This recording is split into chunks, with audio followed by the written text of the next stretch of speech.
성경 말씀 로마서 11장입니다. 로마서 11장 1절입니다.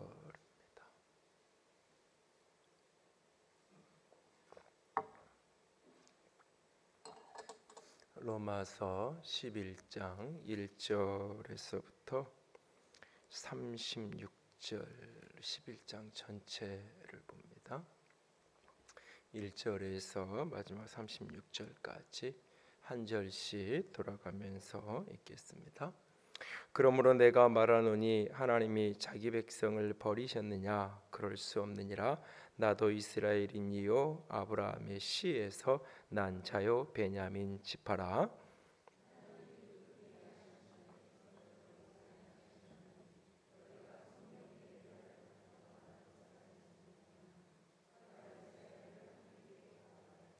주여, 그들이 주의 선지자들을 죽였으며 주의 제단들을 헐어버렸고 나만 남았는데 내 목숨도 찾나이다 하니,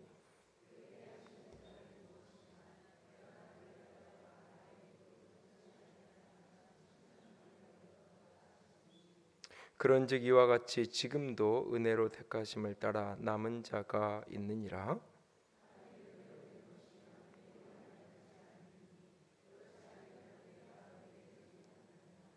그런즉 어떠하냐? 이스라엘이 구하는 그것을 얻지 못하고 오직 택하심을 입은 자가 얻었고 그 남은 자들은 우둔하여 졌느니라.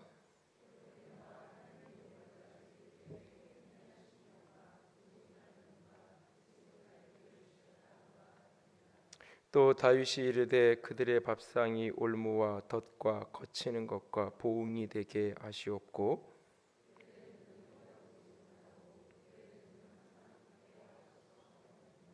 그러므로 내가 말하노니 그들이 넘어지기까지 실족하였느냐? 그럴 수 없느니라. 그들이 넘어짐으로 구원이 이방인에게 이르러 이스라엘로 시기나게 함이니라.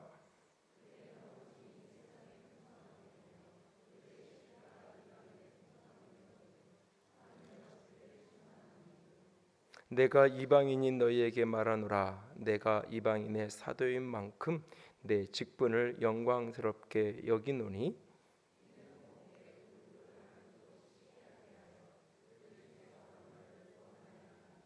그들을 버리는 것이 세상이 화목이 되거든 그 받아들여지는 것이 죽은 자 가운데에서 살아나는 것이 아니면 무엇 이리요?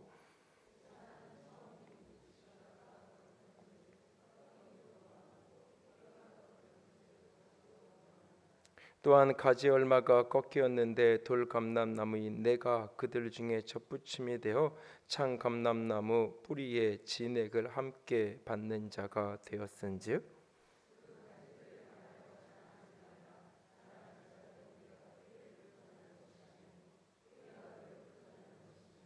그러면 내 말이 가지들이 꺾인 것은 나로 접붙임을 받게 하려 함이라 하리니,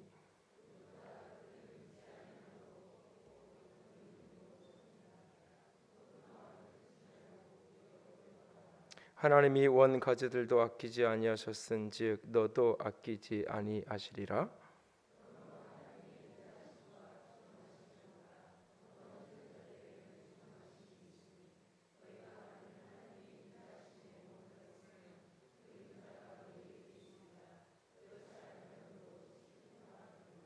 그들도 믿지 아니하는데 머무르지 아니하면 접붙임을 받으리니 이는 그들을 접붙이실 능력이 하나님께 있음이라.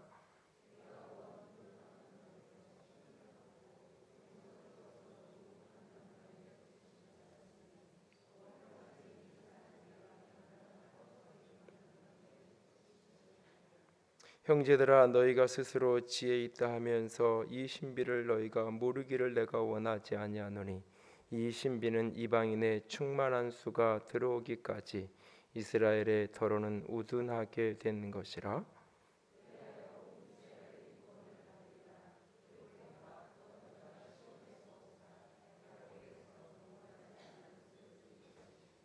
내가 그들의 죄를 없이 할 때에 그들에게 이루어질 내 언약이 이것이라 함과 같으니라.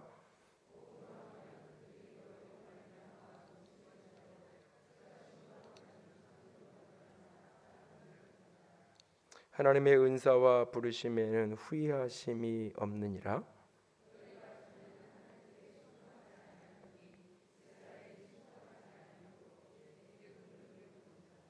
이와 같이 이 사람들이 순종하지 아니하니 이는 너희에게 베푸시는 긍휼로 이제 그들도 긍휼을 얻게 하려 하심이라.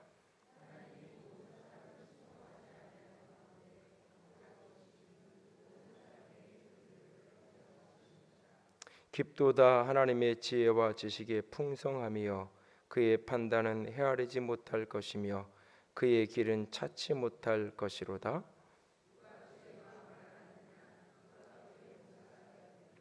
누가 주께 먼저 드려서 갚으심을 받겠느냐?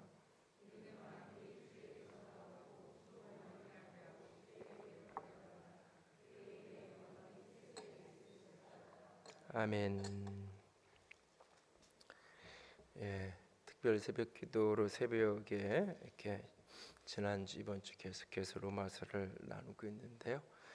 하루에 한 장씩 말씀을 묵상하다가 그래서 이제 지난주 금요일 날 그리고 오늘까지 이렇게 끼워서 17번 말씀을 같이 나누는데요. 이 11장의 이야기를 오늘 좀 더 나누기 원합니다.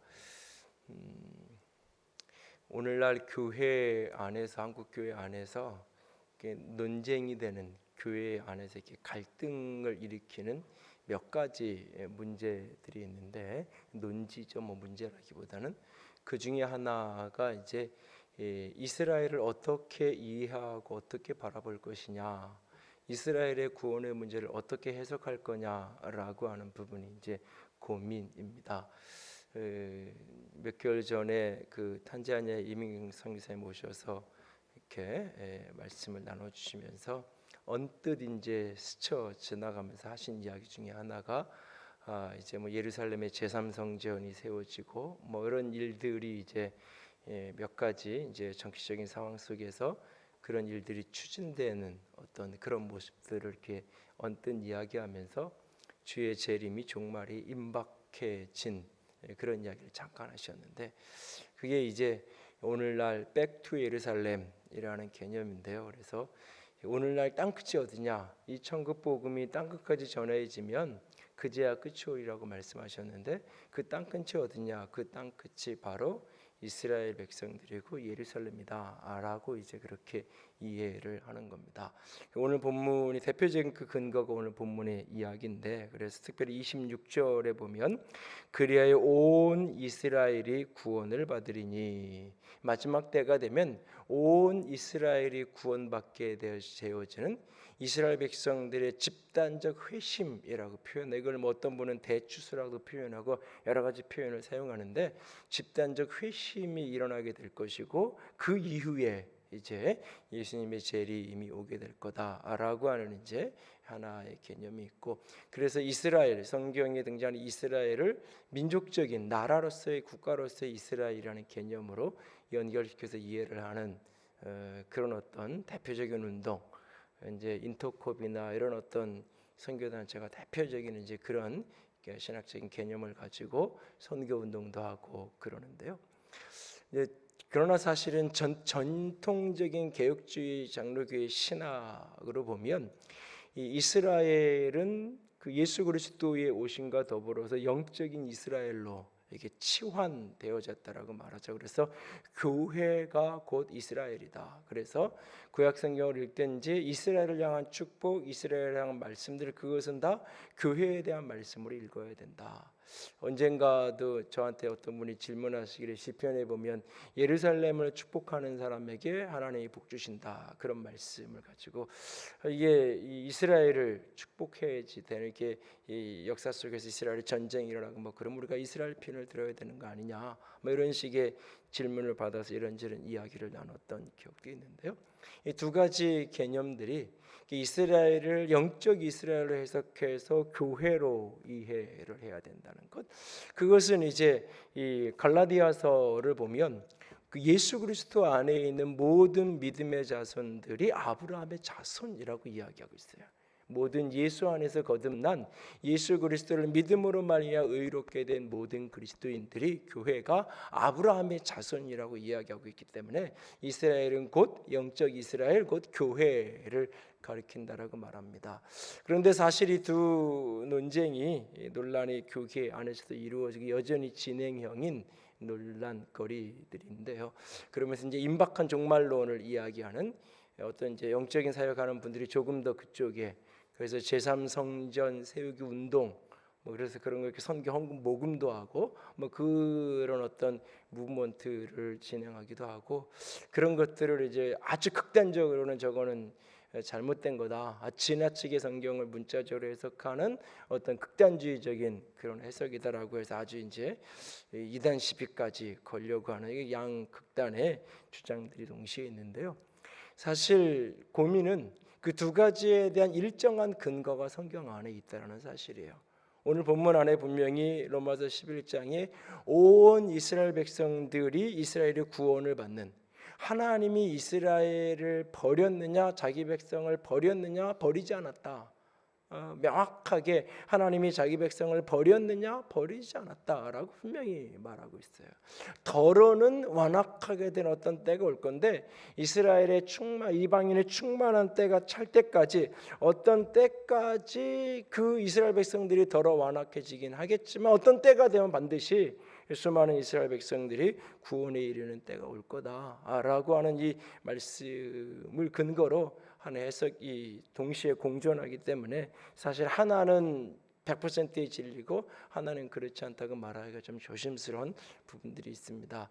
근데 여러분들이 이제 교회 안에서는 제가 오늘 이제 처음 이런 얘기들을 하는데 거의 이런 언급들을 잘 안 하는데 사실은 해도 머리가 복잡하고 이게 근데 이제 사실은 이제 외부에 집회를 다니는 분들도 있을 수 있고 인터넷이나 이런 걸로 다른 설교나 매체들을 이렇게 접하는 분들이 있을 수 있기 때문에 일정한 부분 이게 혼돈을 가져올 수 있는 부분들이 있어서 오늘 잠깐 서두에 이야기를 드리는데요.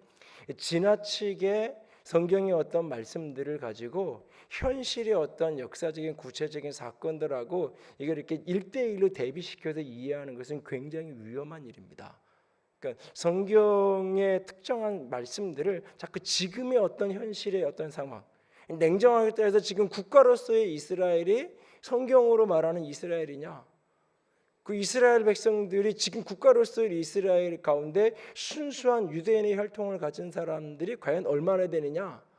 그렇게 따지면 사실은 이걸 이렇게 따지고 들어가면 굉장히 많은 논란거리가 끝없이 사실은 될 수밖에 없는 건데 실제 문자적인 어떤 것들, 현실의 어떤 거를 자꾸 성경의 어떤 본문하고 자꾸 연결시켜가는 이제 그런 가장 극단적인 사례 중에 하나가 이제 이렇게 바코드나 벨리칩에 대한 논란이 한동안 많았는데 이 벨리칩이 이 사실은 이제 이게 요한계시록 666 짐승의 표로 1대1로 이렇게 매치를 시키는 그래서 그 오바마 케어 의료보험 제도를 무력화하는 이 트럼프를 거의 메시아처럼 이해하는 사실 트럼프 대통령이 이렇게 어떤 신앙인의 어떤 보수적인 가치를 지키려고 하는 어떤 행동들을 하는 건 맞아요. 동성애나 이런 부분에 대해서 나름 이렇게 정리를 하려고 하는. 그럼에도 불구하고 사실은 문란한 이렇게 이성과의 문란한 관계를 맺으며 살았던 것은 누구나 다 아는 소문난. 동성애는 안 되고 결혼 밖에서의 문란한 그 어떤 여성과의 여성 편력들은 괜찮다는 이야기인가? 사실은 이게 저울에 올려놓고 대보면 하나님 앞에서 어느 게 더 큰 죄고 어느 게 더 작은 죄인지 사실은 경중을 나눌 수 없이 다 잘못된 거예요, 사실은. 그렇기 때문에 특정한 어떤 사건도 자꾸 이해하려고 하는 게 조심스러워요. 오래전에 많이 읽혔던 책 중에 하나가 토마스 주남 여사가 쓴 책 중에 천국은 확실히 있다 이런 책이 한동안 교계에서 이렇게 돌아다녔어요. 어느 날 제가 이렇게 방에 앉아 있는데 오래전에 우리 교회 잠깐 이렇게 계시다가 이렇게 떠나신 어떤 장로님이 갑자기 연락도 안 하고 제 방을 한동에서 찾아와가지고 어떻게 오셨냐 그러니까 그 책을 이걸 목사님이 꼭 이걸 읽어보셔야 된다고 그래서 그 책을 갖다가 주시더라고요. 저 이미 읽었는데요.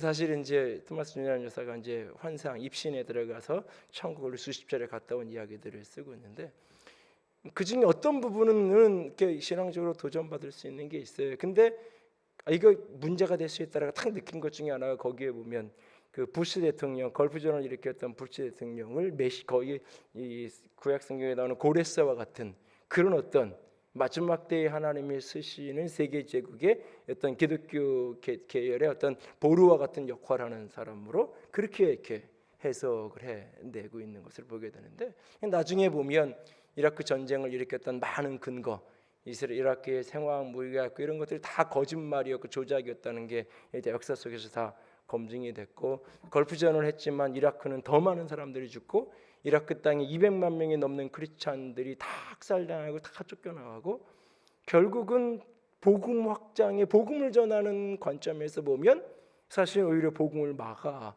놓은, 사실은 이라크나 쿠웨이트나 이란 속에 있는 수많은 이렇게 그리스도인들을 다 쫓아내고 흩어지게 만들었던 결과론적으로, 사실은 그러면서 그 깊이 들어가 보면 그 텍사스 중심의 미국의 석유 재벌의 이권을 이루기 원하는 그런 것들이 배경에 같이 뒤덮여 있는 것을 나중에 보면 역사 속에서 그것이 다 시간이 지나면 드러나는데, 그게 드러나지 않은 상태에서 이 사람이 메시아라고 막 이렇게 그런 식으로 이렇게 마지막 때에 하나님이 쓰시는 어떤 부분에 쓸 수 있어요.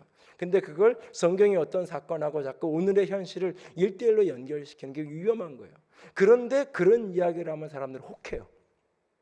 구원파고 신천지고 사람들이 자꾸 현혹되는 이유 중에 하나가 그런 거예요. 그런 식으로 설명을 하면 여기 앉혀놓고 제가 지금 이런 서두에 얘기 안 하고 쫙 그림 몇 가지 보여주면서 신문 기사 몇 개 쫙 인용하면 쫙 하면, 와 맞아, 종말이 얼마 안 남았어, 집 팔아서 정리해가지고 뭘 해야 되겠어, 당장 선교 떠나야 되겠어, 얼마든지 선동할 수 있어요. 근데 그 분명히 아닌 건데, 조금만 더 관심 갖고 앞뒤 문맥을 뒤져보면 그것이 문제가 있다는 것이 자연스럽게 다 드러나는데, 그러니까 어떤 성경의 말씀을 현실의 어떤 역사의 사건과 구체적인 어떤 것들하고 일대일로 매치시킬 때는 굉장히 주의하고 조심해야 돼요.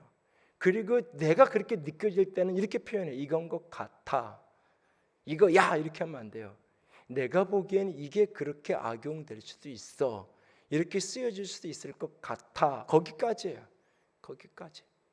그것이 성경이 우리에게 어떤 역사의 미래나 현실을 성경을 가지고 일대일로 매치시키는데 가져야 될 중요한 태도예요. 그러니까는 이스라엘도 땅끝이고, 그래서 이스라엘 백성들도 구원받아야 되고, 그러나 이스라엘 백성들만 구원받으면 되는 게 아니라 오늘 자 아프리카나 수많은 팔레스타인 그 이스라엘에 의해서 고통받는, 얼마 전에도 영상 하나를 보니까 이스라엘이 그 팔레스타인 가자 지구나 막 포탄 터뜨리면서 이스라엘 백성들이 그 컴퓨터 게임 보면서 즐거워하듯이 막 희희낙낙거리고 웃는 그 모습을 보면서 너무나 마음이 아팠는데, 그 팔레스타인 지역에 있는 사람들이 예수를 그리스도로 고백하는 사람들은 훨씬 더 많은데요. 이스라엘 사람들보다 그들은 예수를 메시아로 인정하지 않고 예수를 선지자로만 인정하고 그리스도인들을 오히려 박해하는데, 그들은 오히려 팔레스타인의 그 예수를 그리스도로 고백하는 크리스찬들은 훨씬 더 많은 분량의 크리스찬들이, 그들이 얼마나 많은 이스라엘에 의해서 핍박받고 고통받고 그 속에도 예수는 그리스도라는 믿음을 지켜가는 사람들이 얼마나 많이 있는데, 이걸 자꾸 잘 피상적으로만 이해해서 이걸 일대일로 자꾸 오해하는 그런 경우들이 생길 수 있는데, 굉장히 조심해서 이해를 성경을 보면서 해야 될 필요가 있습니다. 여전히 성경에서 이야기하는 이스라엘이 문자적인 실제의 이스라엘을 말하는 것인지, 그렇다면 그것은 어떤 나라를 의미하는 건지, 어떤 공동체를 말하는 건지, 이것이 영적인 이스라엘 교회를 가리키는 것인지, 이것이 두 가지가 따로 구별되어진 것인지, 이중적인 하나의 이미지가 이중적인 의미가 동시에 다 담길 수도 있잖아요. 이 이스라엘이 교회를 의미하기도 하고 문자적인 이스라엘의 어떤 현실적인 이스라엘을 의미할 수도 있는 이중적인 해석인지, 어떤 해석이 맞는지는 조금 더 시간이 흘러가 봐야 돼요, 사실은. 나름대로 자신의 신학적인 배경에 따라서 이건 것 같아, 이런 것 같아 라고 이렇게 언뜻 이야기는 할 수 있어도, 이것만이 진리야, 이것을 인정하지 않으면 당신 틀렸어 이야기하면 굉장히 조심스러운 이야기예요. 그러려면 많은 신학적인 토론도 해야 되고 논쟁도 해야 되고 데이터도 자료도 많은 것들이 필요할 것입니다. 사실 이 로마서 11장은 그런 면에서는 여전히 굉장히 어려운 이야기를 다루고 있는 것 같이 보여요. 그런데 오늘 본문을 저는 조금 다른 각도에서 좀 봤으면 좋겠어요. 바울이라는 한 사람의 개인의 시각에서 이 본문들을 좀 보았으면 좋겠어요. 지금 계속 새벽에 말씀을 나누면서 10장, 9장, 10장, 11장 이렇게 넘어오면서 바울이라는 개인으로서의 어떤 그런 부분들을 초점으로 오늘 아침에도 어제도 그런 이야기 관점으로 9장, 10장을 해석하면서 새벽에 말씀을 같이 나눴는데요. 오늘 서두의 11장은 이렇게 시작이 돼요. 하나님이 자기 백성을 버렸느냐? 로마서에 자주 이런 식으로 스스로 자문을 하고 답을 하고 질문하고 답하는 그런 어떤 형태. 사람들이 이 편지를 읽는 사람들이 내면의 편지를 읽으면서 물을 수 있는 질문을 먼저 질문을 던지고 그거에 대한 답을 하고 있는 그런 어떤 패턴이 로마서에 계속 반복되는데, 하나님이 이스라엘을 버린 거냐? 바로 앞에 10장에서 믿음은 들음에서 난다 그랬어요. 근데 10장 마지막에 이스라엘 백성들이 들었음에도 불구하고 믿음의 응답을 하지 않았어요. 믿음은 들음에서 나는데 이스라엘 백성들이 들었음에도 불구하고 믿음의 반응을 하지 않아요. 그래서 그들이 믿음이 없음으로 말미암아 결국은 하나님과 원수되고 하나님의 의를 막는 그런 사람들이 되었어요. 그럼에도 불구하고 하나님은 그들을 향하여 종일 손을 벌리고 있다. 그런 이스라엘 백성들, 믿음은 들으면서 나고, 그래서 그들에게 선지자를 통해서 하나님이 복음을 들려주셨는데, 하나님의 마음을 들려주었는데 그들이 듣고도 믿음으로 응답하지 않았어요. 그래서 그들이 지금 오늘 그렇게 심판 가운데 있고 복음이 그들을 떠나 이방인에게 확장되어 가고 있어요. 그럼에도 불구하고 하나님은 그 이스라엘 백성들이 그렇게 하나님을 거절하고 있음에도 불구하고 하나님은 그들을 향하여 종일 손을 벌리고 있다라는 게 10장 마지막 21절의 이야기예요. 그리고는 11장 1절로 딱 넘어가서 다시 한번 반문하는 거예요. 하나님이 이스라엘을, 자기 백성을 진짜 버렸냐? 하나님을 버렸냐? 묻고는 답을 해요. 아니, 그럴 수 없어. 그럴 수 없어. 어떻게 자기 백성을 버릴 수 있어? 하나님의 언약은, 하나님의 약속은 상대적인 게 아니라 절대적인 거기 때문에 결코 그것은 포기될 수 없는 거야. 그러면서 바울은 이렇게 얘기해요. 나도 유대인이야. 나도 이스라엘인이고, 나도 아브라함의 씨에서 난 자고, 나도 베냐민 지파야. 무슨 얘기냐면, 하나님이 이스라엘을 버렸느냐? 그렇지 않아. 하나님이 이스라엘을 버리지 않았다는 증거가 여기 있잖아. 여기 있잖아. 나 같은 사람도 믿을 수 있는데, 나 같은 사람도 하나님이 버리지 않고 구원하고 은혜를 주는데, 내가 먼저 하나님을 찾은 게 아니고, 내가 먼저 하나님을 붙든 게 아니고, 오직 하나님의 무조건적인 택하심으로 말미암아 내가 여기 이렇게 섰는데, 전적인 하나님의 은혜, 주권적인 하나님의 선택, 그래서 교회를 핍박하러 가는 그 여정 속에서 강건적으로 부름받은 나 같은 사람도 하나님이 부르시는데, 이스라엘을 버렸으면 나 같은 사람은 그건 못 받는 거지. 하나님이 이스라엘을 버리지 않았어. 그리고 엘리야의 이야기를 인용해요. 엘리야가 하나님 앞에 고발해요. 이스라엘 백성들을.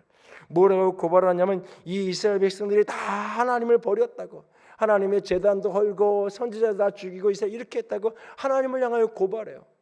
그리고는 남은 사람은 나 혼자밖에 없다고, 하나님을 신실하게 믿는 사람, 하나님 편에 선 사람은 나 혼자밖에 없다고 그렇게 하나님께 고발해요. 그랬더니 하나님이 뭐라고 이야기하냐면, 아니 너만 혼자 남아있지 않아. 착각하지 마. 너만 지금 바알에게 무릎 꿇지 않은 거 아니야. 네 눈에 안 보이는 것뿐이지 너 아니어도 7,000인의 바알에 무릎 꿇지 않은 사람을 내가 남겨두고 있어 라고 이야기하고 있어요.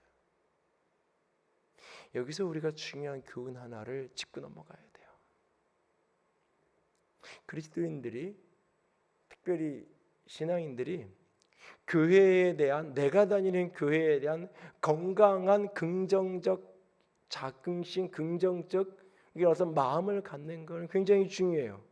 그러나 그것이 다른 교회, 다른 성도들을 향한 배타적인 태도로 나가서는 결코 안 돼요.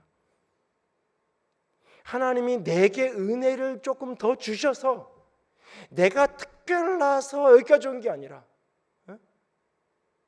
예를 들면 제 얘기를 바꿔서 얘기하면 권정열이라는 목회자가 다른 사람보다 특별한 뭐가 있어서, 특별하게 내가 하나님께 뭐가 준비된 게 많고, 특별하게 내가 하나님 보시기에 이쁜 게 많아서 하나님이 나를 여기까지 붙들어다 쓰신 게 아니라고요. 하나님이 은혜로 내 행위로 말미암지 않으니까 하나님의 긍휼을 베푸시는 하나님의 전적인 은혜가 내 안에 더 악한 게 있고 더 죄악된 게 있고, 그럼에도 불구하고 하나님의 은혜가 나를 여기까지 이끌어 오신 거예요. 그럼에도 불구하고 어느 순간 이걸 잊어버리게 돼요. 어느 순간 우리 교회만 더 헌신하고, 우리 교회만 더 기도하고, 우리 교회만 더 열심히 신앙생활해서 하나님이 이곳에 땅을 주시고 이곳에 어려운 중에서 건물을 이렇게 이만큼까지 건축하게 하시고, 우리만 잘나고 우리만 믿음 믿고 우리만 헌신하고 우리만 하나 돼서 이렇게 하셨다고요? 결코 그렇지 않아요. 하나님이 내게 하신 것에 대해서 감사하고 찬양하고 그것에 대해서 긍정적인 마음을 갖는 것까지, 이 세상에 우리 말고도 하나님 앞에 신실하게 살아가는 수많은 그리스도인이 이 땅에 있어요.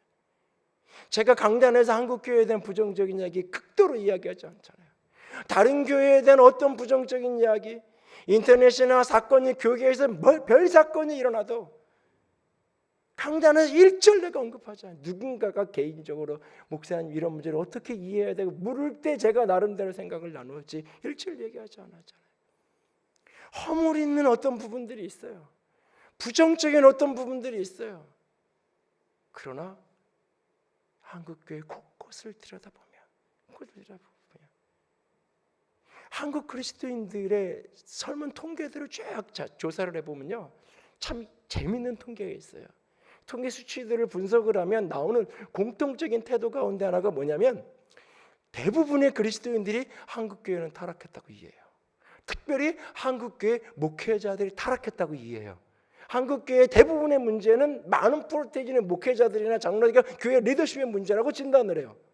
근데 희한한 것은 자기 교회로 나오면 자기 교회 목사는 다 믿을 만한 사람이에요. 자기 교회 리더십은 다 존경할 만한 사람이에요. 그러니까 내 교회 목사, 내 교회 리더십은 다 좋은 분이에요. 근데 다른 교회는 다 부정적으로 이해하는 거예요. 아니에요. 평균적으로 다 같이 문제가 있고 허물이 있고요, 약함이 있어요. 그러나 그 속에 여전히 내가 보지 않고 내가 겪어보지 않았을 뿐이지, 조금만 눈을 들어서 들여다보면 나보다 더 신실하게 삶을 살아가는 얼마나 많은 분들이 계신지 몰라요. 엊그저께 시찰이 모임에도 어저께죠, 가서 이렇게 나누면서 참 마음의 도전을 받고 왔는데, 그 집에 남자들 바지 이렇게 이제 가을 되고 이제 겨울 되는데 안 입는 거 있으면 이번 주일날 딱 한 번만 거둘 테니까 루비에 박스 하나 갖다 놓을 테니까요, 안 입는 바지, 남자 성인 바지, 예? 뭐 키가 크고 적은 건 상관없고 남자 성인 바지 같은 거 갖다가 좀 모아주세요. 이게 노숙자들 사역을 하는데, 사실은 이 전에 하안동에 있을 때 그 노숙하시는 분들, 이런 분들이 이렇게 교회를 잠깐 왔다 갔다 이렇게 평일날 이렇게 뭐 좀 도와달라고 왔다 갔다 하는 경우가 있는데, 그분들이 와서 이렇게 뒤에 이렇게 한 10분 20분 앉았다가 가면요, 그 주변으로 냄새가 한참 가요.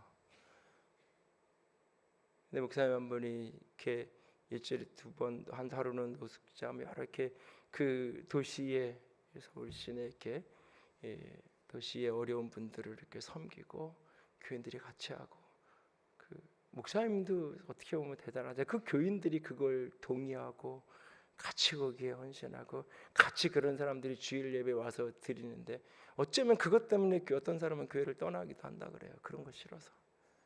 그런 분들하고 같이 한 교회 교인으로 어울리는 게 부담스럽고 싫어서 그걸 대놓고 그것 때문이라고 말하지 않지만 사실은 얘기 이렇게 나눠 들어가 보면 그것 때문에 교회를 떠나는 그런 분들도 계시다 그래요. 근데 그 이렇게 해가고 그런 분들이 이렇게 재활할 수 있도록 만나서 이야기를 나눠보면 그 사모님이 이렇게 사람 이렇게 드로잉이라 그러나 이렇게 움직이는 거, 이렇게 여행 가다가 이렇게 움직이는 거 이렇게 보면서 스케치해서 그리는 거, 이런 걸 이렇게 잘하신다 그러는데 그 노숙자로 오신 분들 이렇게 그림을 그리고 뭐 이러면서 얼마 전에 문득 그런 얘기를 하시더래요. 목사님, 노숙자들은 특별한 사람들이 아닌 것 같아요.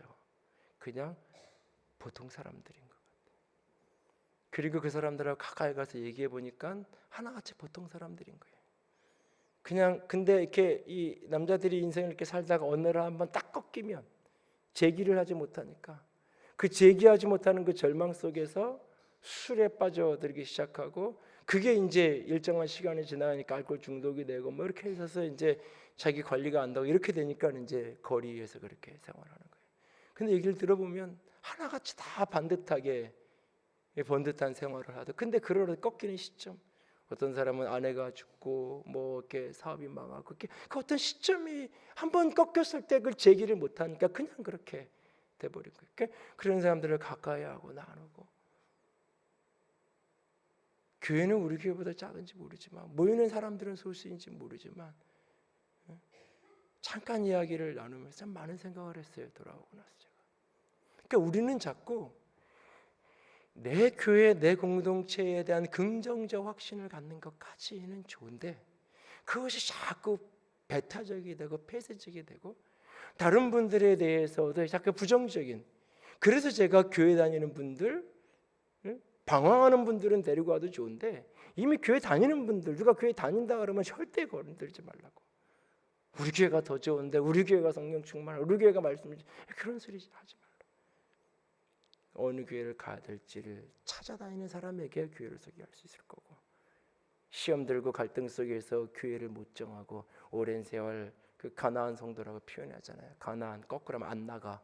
그래가지고 교회, 예수님 믿는데 교회는 안 나가는 그런 분들, 그런 분들의 경우에는 설득도 하고 데리고 나와 해야 되겠죠. 근데 그런 게 아닌 경우는 분명히 그것만 확인되면 더 이상 뭐 같이 기도도 하고 예배당 와서 기도하고 얼마든지 괜찮아요. 상관없어요. 그러나 우리가 그걸 조심해서 늘 들여다봐야 돼요. 영적인 문제뿐만 아니라 많은 부분이 그래요. 우리의 인생 속에서 내가 조금만 뭔가 잘하면, 내가 조금만 믿음으로 이렇게 가면 끊임없이 다른 사람 비판하잖아요. 내 믿음은 진짜고 아무개 집사 믿음은 가짜고, 내가 하는 헌신은 진짜 헌신이고 아무개 헌신은 위선이고, 내가 하는 봉사는 하나님 앞에서 하는 거고 누가 하는 거는 목사님한테 잘 보이려고 하는 거고, 내가 하는 거는 진리고 누가 하는 건 다 이렇게 위선이고, 나도 모르게 그렇게 자꾸 비판하고 판단하고 그러기 쉽잖아요. 우리들 자신이 교회적인 부모, 우리 개인도. 근데 하나님이 엘리야에게 말씀하세요. 나만 홀로 남았다고? 네 눈에 지금 너 한 사람밖에 안 보이는 거지. 아니 7천인의 바알에 무릎 꿇지 않은 사람을 하나님은 보고 계시다는 거예요. 하나님 보고.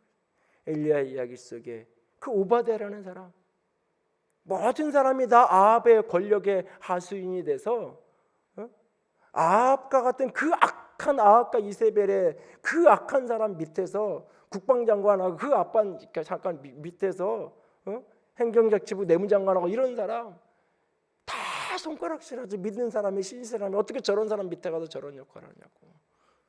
그런데 그 사람이 숨어서 수많은 선지자들을 살리고 그 선지자들을 섬기고 그렇게 해서 번 재정으로 자기 필요를 채우는 게, 자기 부를 쌓는 게 아니라. 최근에도 신문 기사 하나 보니까 아버지가 일제시대 때 노름만 하고 다니는 사람인 줄 알았는데, 그래서 온 재산을 다 노름빚에서 탕진인 줄 알았는데, 그래서 평생을 아버지를 원망하고 살았는데 알고 보니까 아버지가 그 노름판에서 돈 잃은 걸 가장해서 다 독립군 독립자금 갖다 다 된 거예요. 노름판에서 돈 잃은 게 아니라 그 팔아가지고 갖다 주면 눈에 띄지. 일본 와서 눈에 띄면 돈을 가지고 만주로 저 보낼 수가 없으니까 노름판에 가서 술주정뱅이가 되는 것으로 꾸며서 그래 다 이뤄주면 가져가고 평생을 아버지 노름판에서 대산도 탕진하고 원망하고 살았는데 알고 보니까 그게 아닌 거죠. 우리는 내가 보는 게 자꾸 전부인 걸 생각해요.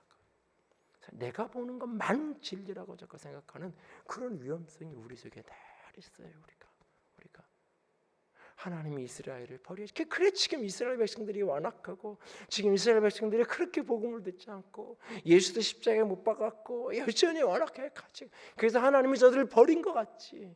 아니, 내가 있잖아. 나도 이스라엘 백성인데 나 같은 사람도 하나님이 구원하는데 하나님이 아주 버린 건 아니야. 그렇게 나만 홀로 남았다고 하니 하나님이 7,000년을 남았다고 엘리야 때도 말씀하시잖아. 지금도 하나님이 남은 자를 두셨어 라고 바울은 이야기하고 있는 거예요. 이스라엘을 하나님이 아주 버린 게 아니라고요. 오늘 교회적으로나 내 개인적으로 오늘 이 말씀을 다시 한번 들여다보면서 타인을 자꾸 비판하고 판단하고 나만 선하고 나만 옳고 나만 잘났다는 그 생각을 내려놓고 나를 이만큼 설 수 있게 하신 것이 오직 은혜, 하나님의 은혜와 간섭하시 긍휼히 여기심 때문에 내가 이만큼까지 올 수 있었던 것, 그것 때문에 감사하고 그 감사 때문에 오늘도 믿음의 길을 더 신하면서 걸어가기를 원합니다. 바울은 나아가서 또 한 가지 보기 원하는 13절 말씀 보세요. 바울이 내가 이방인에게 말한다. 이방인들에게 오늘 복음을 듣고 이방인들에게 내가 말을 한다. 내가 이방인의 사도인 만큼 내 직분을 영광스럽게 여긴다. 내가 이방인의 사도로 부름받은 내 직분 영광스럽게 여긴다. 그러나 14절에 이는 혹 내 고륙을 아무쪼록 시기하게 하여 그들 중에 얼마를 구원하려 함이라. 여러분, 이 로마서 9장, 10장, 11장 바울의 가슴속에 가득한 소원은 뭐냐? 내 가족이 구원받는 거예요. 로마서 9장에서도 그가 내가 하나님께로부터 끊어질지라도 내 고륙의 친척이 돌아오기를 원한다. 내게 그치지 아니하는 고통이 있고 큰 근심이 내 안에, 이만한 돌덩어리 하나가 내 가슴에 꽉 짓누르는 게, 내가 넉넉히 이긴다고 나를 향한 사랑에서 그 무엇도 끊을 수 없다라고 너무너무나 열정적인 복음의 확신을 로마서 8장에 쏟아낸 그가 바로 돌아서서 9장을 시작하면서 이 큰 바위덩어리 하나가 내 마음을 짓눌러서 견딜 수 없는 고통이 내게 있다. 뭐냐면 내 고륙의 친척, 그들이 구원받는 일을 위해서라면 내가 버려져서, 내가 하나님께 끊어져도 좋다. 10장을 시작하면서는 내가 원하는 것이 있는데 내 동포, 내 백성 이스라엘의 주님께로 구원받는 걸 내가 원하는 거다라고 말하고 있어요. 그런데 자신에게 주어진 사명은 이방인에게 전도하는 일이에요. 자신에게 주어진 사명은 이방인 선교하는 일이에요. 사람들 가운데 이런 생각을 해요. 내가 지금 가족 구원도 못했는데, 내 집안 식구도 내가 지금 구원하지 못했는데, 내가 지금 나가서 전도하고 이게 무슨 의미가 있는가? 이게 뭐 하는 짓인가? 어쩌면 바울도 그런 생각이 가슴에 있었을 거예요. 어제 그제 새벽에도 말씀드렸죠, 제가. 어쩌면 바울이 이야기하는 이 고륙의 친척이 아내일 수도 있고 자식일 수도 있다고요. 성경학자들 간에 여전히 논란이지만 바울은 순수한 독신이 아닐 가능성이 훨씬 많아요. 바울이 속하였던 그 집, 그 가말리엘 문화의 그 학파는 단순하게 이야기하면, 요즘 말로 바꾸면 결혼을 안 하면 목사 안수를 못 받는 거예요. 제가 장인어른한테 결혼 빨리 허락받은 방법 중에 하나가 개척을 해놨는데 목사 안수를 받아야 되는데 결혼 안 하면 목사 안수를 못 받는다고. 사실 노예에 그런 법도 없는데 그랬더니 그럼 서둘러서 하라고. 그래서 졸업도 안 시키고 결혼하고 데리고 왔는데, 사실은 여러분 그런 분위기가 그런 거예요. 결혼하지 않으면 그가 그 공동체 속에서 그가 바리새인으로서 랍비로서 사역할 수가 없어요. 그렇기 때문에 그는 이미 결혼한 사람이었을 가능성이 많아요. 그런데 어느 날 갑자기 그렇게 믿었단 말이에요. 여러분, 여자가 남자 전도하기 쉬워요? 남자가 여자 전도하기 쉬워요? 통계로 이건 다 이미 확인된 거예요. 남자가 믿을 때 여자를 전도하는 게 훨씬 더 어려워요. 사실은 훨씬 더 어려워요. 근데 왜 교회 안에 그러면 남자만 믿는 교인들이 없냐? 단순해요. 간단해요. 왜? 이미 다 따라갔어요. 그 핍박을 견디면서, 부인의 핍박을 견디면서 예배당에 나올 사람이 없어요. 그러니까 다 이미 따라갔어요. 여자들은 그래도 강해서, 이걸 조금 다른 말로 표현하면 독해서 핍박을 견디면서 믿음 안에서, 그리고 결국은 구원하고 경국을 살려오는데 이게 안 돼요.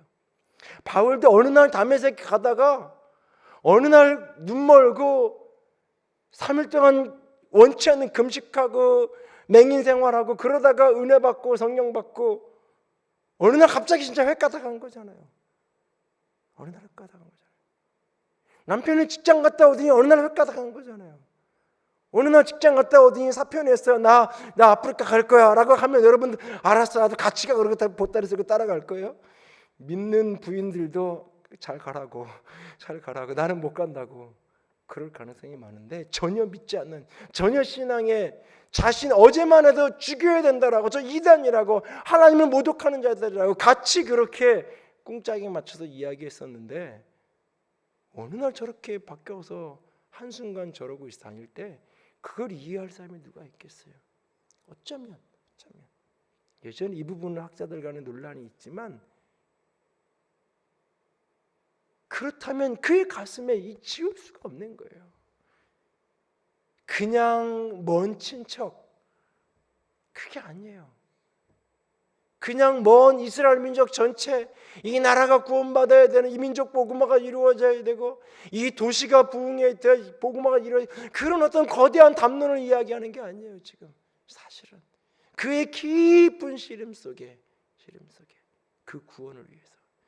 그런데 내가 지금 이방인을 이렇게 열심히 전도하고 다니는 이유는 뭐냐면, 그 마음에 혹시 질투가 나서라도, 하나님이 내 하나님인데, 하나님이 우리 하나님인데 어떻게 이방인들을 저렇게 축복하고 저렇게 사랑하고 저럴 수 있는가? 그래서라도 돌아오기 원하는 마음에서 나는 오늘도 이 이방인의 사도로 부름받은 이 직분을, 이 영광스러운 사명을 최선을 다해서 나는 감당하고 있다라고 그가 오늘 이야기하고 있는 거예요. 여기서 우리가 한 가지 기억해야 돼요.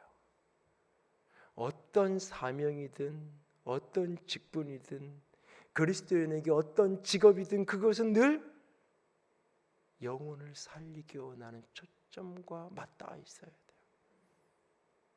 직접적으로 내가 가서 복음을 전하는 그 직접적인 전도의 사역을 하든 안 하든 상관없이 그것을 포함해서 어떤 식으로든지 이것이 영혼을 구원하는 문제와 영혼을 살리는 일과 맞닿아 있어야 돼요. 모든 그리스도인들의 직분. 그 김양재 목사님 책에 보면 신문에서 읽었던 신문 칼럼, 신문에서 읽던 기사 하나를 인용하는데, 강남 엄마와 그냥 엄마의 차이점, 뭐 이렇게 이제 비교를 하는 그런 어떤 자녀 교육. 이게 제목은 교육의 부익부 빈익빈 뭐 그런 건데, 그 내용을 이제 이게 잠깐 보니까 강남 엄마의 특징 중에 하나가 뭐냐면 정보력, 그리고 또 하나가 부지런함과 기동성. 그러니까는 그냥 이렇게 이 묵동으로 이사 가고 그냥 대시종으로 이사 가면 우리 애가 공부를 잘하게 되고 좋은 대학 가는 게 아닌 거예요. 어떻게 입시제도가 흘러가고 지금 해야 될 게 뭔지를 그 수많은 정보들을 꿰고 있고, 누구보다 일찍 일어나서 도시락을 몇 가지 싸고 부지런히 애들을 데리고 돌아다니고 학원에 집어넣으면 집어넣고 공부하는 동안 차에서 쉬는 게 아니라 앉아가지고 요점 정리하고 애 그 학생부에 올려야 될 책 목록 정리해서 요약해가지고 4줄 5줄짜리로 쫙 요약해가지고 그거 만들어줘야 되고, 뭐 돈 주고 사면 되지만 그건 다 표가 나니까 엄마가 그걸 그 노력을 하는 거예요. 그러면서 사람들은 그냥 여기 오면, 이사 오면 그냥 돈 많으니까 그냥 저절로 되는 거라고 생각. 그냥 좋은 선생님들 갖다 이렇게 붙이니까 되는 거라고 사람들은 생각하는데 그렇지 않다고. 그런 이야기들이 쭉 다. 그리고는 이제 그냥 엄마. 경제적으로 힘들고 그러니까 맞벌이 해야 되고 마트에 가서 캐셔하고, 그러니까 애들 어떻게 벌어가지고 그 캐셔에서 벌어서 학원비 이렇게 대주고, 그러니까 학원이라도 보낼 수 있는 게 그냥 고맙고, 그런데도 우리 애가 엇나가지 않고 그냥 이렇게 그 학교 생활 착실하게 어느 정도 하고, 그러니까 그냥 고맙고, 그러면서 마음 한구석에 그래도 나보다는 많이 배우니까 나보다 나은 삶을 살겠지, 그런 막연한 기대 속에서 그냥 이렇게 격려하면서 기도하면서 그냥 키우는, 애들한테 어떤 엄마가 더 좋으냐고 물어보니까는 본인 교회에서 한번 물어보셨다 그러더라고요. 그 교회가 강남 대치동에 있잖아요. 그랬더니 다 그냥 엄마가 너무 부럽다고 그랬다는데, 근데요, 세상적인 관점으로 찬반을 이해할 수 있어요. 인간적인 관점은 이게 좋아, 난 이게 좋아 할 수 있어요. 근데 신앙적인 관점에서는 둘 다 틀렸을 수 있어요. 무엇을 위해서? 왜? 그것이 과연 하나님의 나라와 무슨 상관관계가 있느냐? 그것이 하나님의 나라와 무슨 상관관계가 있느냐? 개같이 벌어서 정신같이 쓰면 된다라는 생각이 우리를 자꾸 죽여요. 개같이 벌면 안 돼요. 정신같이 벌어야 돼요. 개같이 벌어서 정신같이 쓰기를 원하니까 사실은 근데 정신같이 안 써요. 개같이 벌어서 개같이 쓰죠. 그래서 돈이 많을수록 죄가 더 많아요. 돈이 많을수록, 힘이 많을수록 더 많은 죄를 짓고 더 많은 악한 짓을 하고 살아가는 그런 모습을 봐요. 시간이 많고 여유가 있으니까 오히려 더 악한 짓을 하고 살아요. 사실은 보면 오히려 돈 없고 시간 없고 권력이 없는 게 오히려 축복인 것처럼 보여질 때도 있어요. 죄 지을 시간이 없고 죄 지을 돈 없으니까 차라리 죄 안 짓고. 사실은 죄를 어떻게 지어도 상관없으니까 내 자녀들이 돈 많고 권력 있고 시간 여유 있는 그런 인생 살았으면 좋겠다고요. 심각하게 되짚어 볼 이야기예요. 심각하게 우리는 어떤 것이든지 그것이 하나님을 향한 하나님의 나라와 특별히 영혼을 구원하는 일과 어떤 상관관계성이 있는지, 더 나아가서 우리가 교회에서 하는 어떤 직분들, 교회에서 하는 어떤 사역들, 교회에서 감당하는 어떤 사명들, 어떤 섬김들, 이것이 과연 영혼 구원과 어떤 상관관계가 있는가? 교회에서 하는 어떤 프로그램, 교회에서 디자인하는 어떤 것들, 그것이 영혼 구원과 어떤 상관관계가 있는가? 이것이 과연 영혼을 살리는 일과 어떻게 다 있는지를 우리는 늘 들여다봐야 돼요. 나만 좋고 나만 즐거우면 그것을 끝인 게 아니에요. 이것이 영혼을 구원하는 일과 어떻게 상관관계가 있는지, 오늘 그것이 바울의 가슴속에 가득 차 있는 거예요. 가득 차 있는 거예요. 그래서 사실 이방인들에게 복음을 즐거움으로 전하면서도 한편으로는 고리교회에 대한 그 간절한 소원이 있고, 한편으로는 이방인들을 보면서도 두려움이 있어요. 왜? 이스라엘처럼 저렇게 될까 봐. 왜? 교만해져서. 이스라엘이 나는 선민이고 내가 하나님의 택한 말, 그 선민의식이 결국은 감사로 가는 게 아니라, 내가 부름받고 내 하나님이 이 백성을 특별히 뽑은 아브라함을 뽑으시고 우리를 선민으로 삼은 것이 감사요 기쁨이요, 그래서 그 감사에 대한 사랑의 응답으로 하나님을 향한 희생과 헌신의 삶을 사는 것이 아니라, 그것이 긍정적 자긍심을 넘어서서 교만으로, 자기 자랑으로, 자기 잘남으로, 내가 능력이 있어서 그래서 타 민족을 향한 공격과 타인들을 향한 배제와 이런 식으로 나아가는 그 교만함이 결국 하나님의 음성을 듣지 못했고, 그 교만함이 결국 예수를 십자가에 못 박게 만들었던 그런 것처럼 너희 이방인들도 조심하라고. 겸손하지 않으면 언제 꺾여져. 하나님이 원까지도, 하나님이 처음부터 물었던 자기 백성들도 교만함에 하나님이 내치시는데, 이방인이야 접붙인 그 가지에 얼마든지 그럴 수 있는 거 아니냐. 정신 똑바로 차리라는 거예요. 그들이 교만해져서 그렇게 쓰러졌는데, 나는 교만해도 괜찮다고, 나는 죄져도 괜찮다고, 그런 어떤 생각하지 말라고. 한편으로는 이스라엘 백성들에 대한 고륙에 대한 간절함, 한편으로는 자기가 지금 열정적으로 복음 사역을 하고 있는 그 이방인들을 향한 이들을 닮아가지 않게 원하는, 이 교만함을 따라가지 않게 원하는 그 절절한 소원이 밑바닥에 계신. 그래서 목 놓아서 그들에게 아주 엄한 경고 섞인 이야기를 이 11장 중간에 하고 있는 모습을 우리가 보게 됩니다.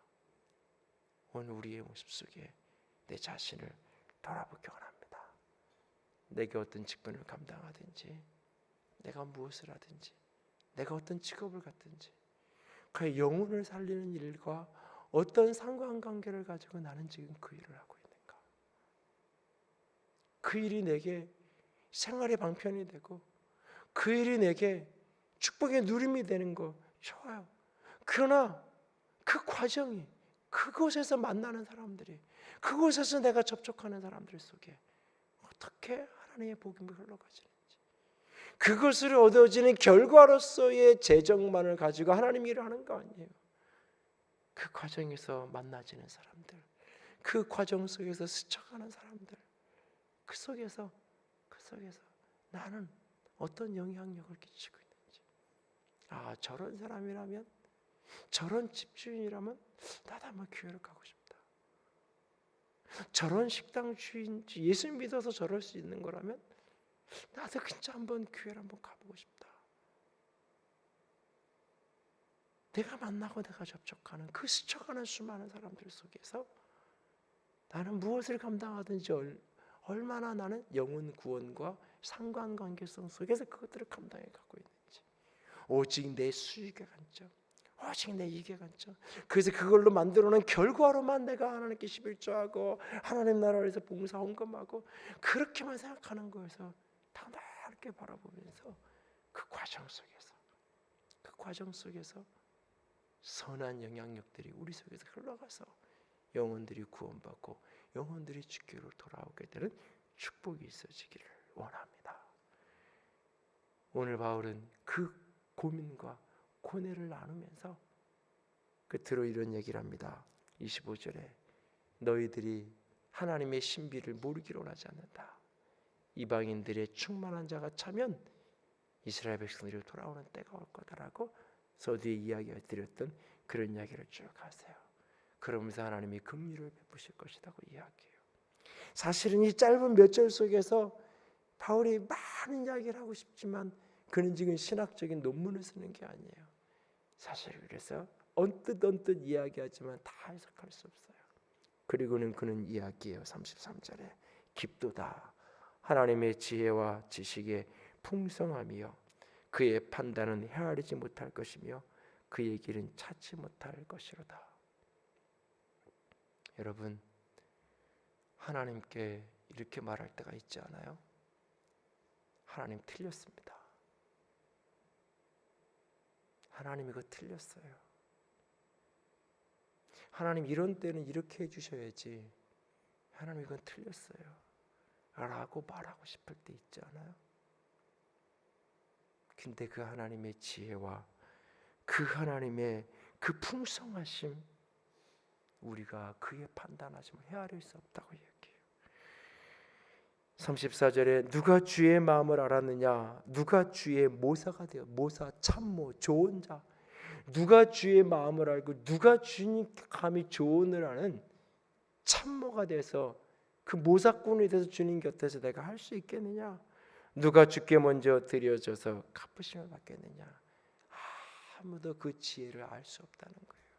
알 수 없다는 거예요. 그리고 마지막에 이런 고백을 합니다. 만물이 주에게서 나오고 주로 말미암고 주에게로 돌아갑니다. 그에게 영광이 세세히 있을지어다. 이것은 온 우주에 대한 이야기예요. 하나님이 창조하신 놀라운 피조세계에 대한 이야기예요. 동시에 이것은 나 자신을 향한 이야기예요.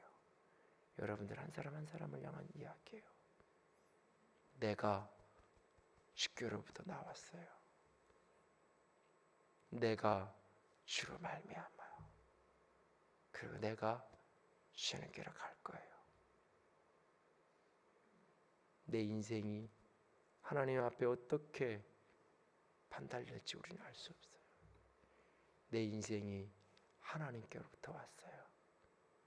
내 모습, 겉모양에서부터 속사람까지 하나님께로부터 나왔어요. 그리고 그 하나님이 붙들어 주셔서 오늘도 내가 여기 살 수 있어요. 후 불면 날아가 버릴 수밖에 없는 게 인생이에요. 인생이에요. 살았다고 하지만 후 불면 날아가 버릴 수밖에 없는 게 인생. 오늘도 그분이 나를 붙들고 계셔서 내가 여기에 서 있어요. 그리고 내 인생은 그에게로 돌아갈 거예요. 그리고 그분이 내 인생을 판단하실 거예요. 오늘 내 인생이 어떤 일이든지 내가 보기에 감당할 수 없는 어떤 일조차도, 내가 보기에 이것은 선이 아닌 것 같은데, 내가 보기에 이것은 최선이 아닌 것 같은데, 하나님을 향하여 아니라고, 하나님 어떻게 나한테 이럴 수 있냐고 목 놓아 소리치고 싶은 그날에 이 말씀을 기억하세요. 모든 것이 하나님께로부터 와서 하나님으로 말미암고 하나님에게로 돌아가고 있어요. 어쩌면 바울이 이 이야기를 하면서도 바울은 너무너무 가슴 아파요. 나 같은 사람은 이렇게 하나님이 은혜로 풀어주셨는데 왜 내 아내는, 내 자녀는, 왜 내 형제는, 내 부모는 여전히 돌아오지 않는지 나는 알 길이 없어요. 알 길이 없어요.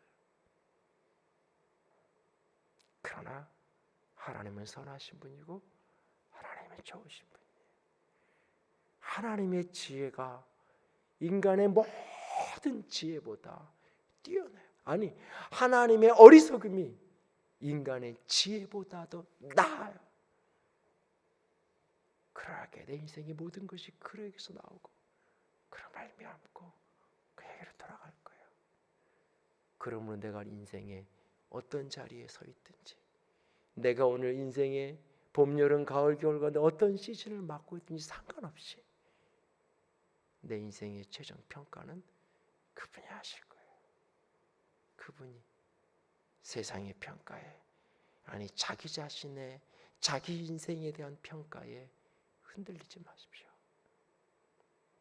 하나님이 내 인생을 판단하실 겁니다. 하나님이 내 인생을 판단하실 거예요. 그 하나님 바라보면서 오늘도 하나님 붙들고 걸어갈 수 있기를 원합니다. 모든 것의 주인이 그분입니다. 모든 것의 주인이 그분입니다.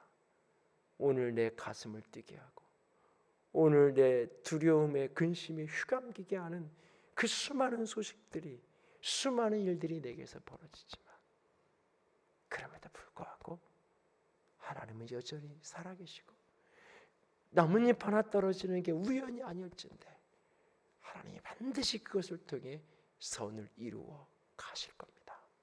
그걸 믿고 오늘도 그의 주권 붙들고 믿음의 여정을 포기하지 않고 걸어갈 수 있는 주의 영광을 향한 여정을 멈추지 않는 저와 여러분이, 우리 모두가, 우리 교회가 되어질 수 있기를 주님의 이름으로 부탁을 드립니다. 함께 찬양합니다. 우리 보좌 앞에 모였네. 함께 주를 찬양하며 하나님의 사랑 그 아들 주셨네. 그의 피로 우리 구원받았네. 비전이라는 찬양인데요. 요한계시록의 저 천상의 하늘 보좌에 올라간 그날 어린 양의 보좌 앞에서 울려 퍼지는 찬양입니다. 오늘 그날을 소망하면서 마라나타라고 우리가 말씀을 나누기 전에 찬양했는데요. 진짜 주 예수여 어서 오시옵소서. 내 인생이 주에게로 나왔고 주로 말미암고 주에게로 돌아갈 것이기에 그 영광의 날을 소망하며 꿈꾸며 오늘도 찬양하며 주님 앞에 나아갑니다. 함께 찬양합니다. 우리 보좌 앞에 모였네. 함께 주를 찬양하며 함께 주를 찬양하며 하나님의 사랑 그 아들 주셨네. 하나님의 사랑 그 아들 주셨네. 그의 피로 우린 구원받았네. 피로 우린 구원받았네. 십자가에 쏟으신 십자가에서 쏟으신 그 사랑 강같이 온 땅에 흘러 각 나라와 나라와 족속 백성 방언에서 구원받고 주 경배드리네. 구원하시는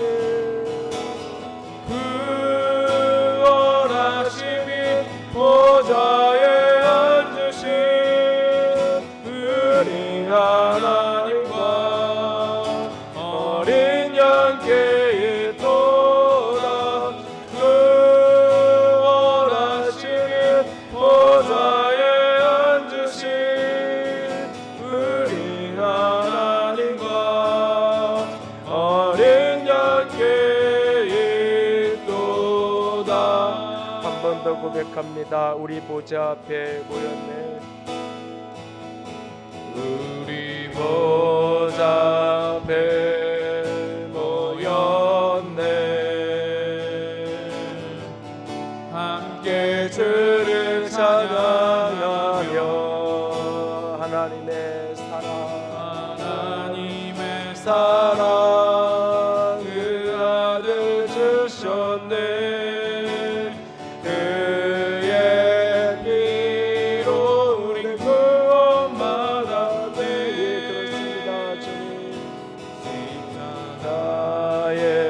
쏟으신 그 사랑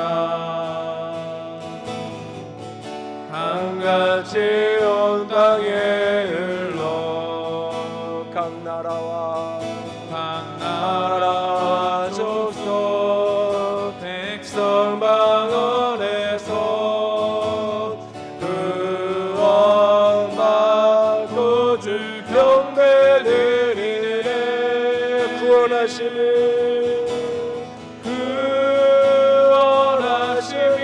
보좌에 앉으신 우리 하나님과 어린 양께 있도다.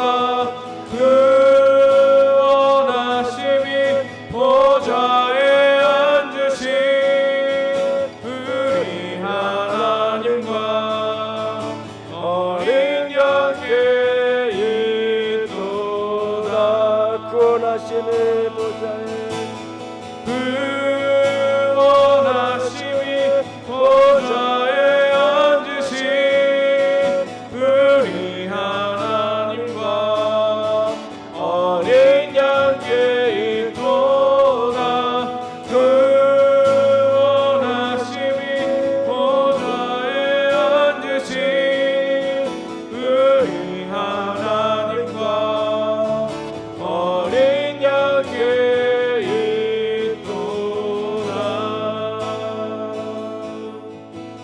이 시간 함께 기도하며 나아갑니다. 하나님, 나 같은 것 주께서 구원하신 걸 보면 이 땅에 구원받지 못할 자격 없는 사람 아무도 없는 것을 압니다. 아버지 하나님, 그도 살려 주시옵소서.